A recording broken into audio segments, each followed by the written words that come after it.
I'm Asheville in Washington, where the Supreme Court will soon decide whether TikTok will be allowed to operate in the United States past January 19th.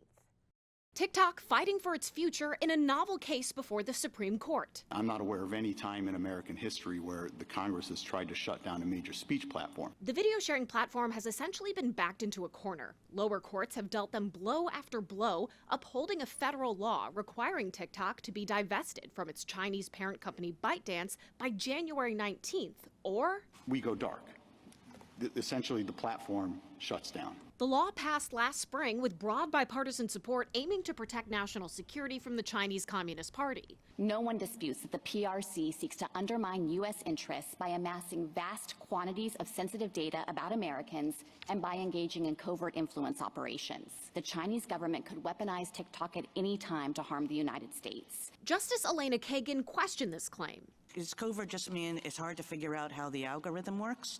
Because we could say that about every algorithm. But the majority of scrutiny was placed on TikTok's claim to free speech overriding the national security law. So are we supposed to ignore the fact that the ultimate parent is in fact subject to doing intelligence work for the Chinese government? The justices will decide whether the law is constitutional or not. They'll also have to decide whether the January 19th deadline will stay in place or be put on pause while they deliberate. TikTok certainly wants that to happen, and so does President-elect Trump, who believes he could save the app once he's in office.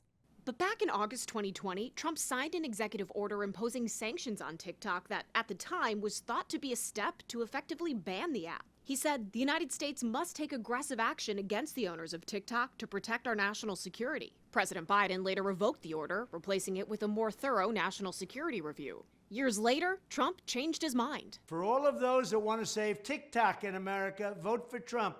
For now, that's not up to him. In Washington, I'm Asheville reporting.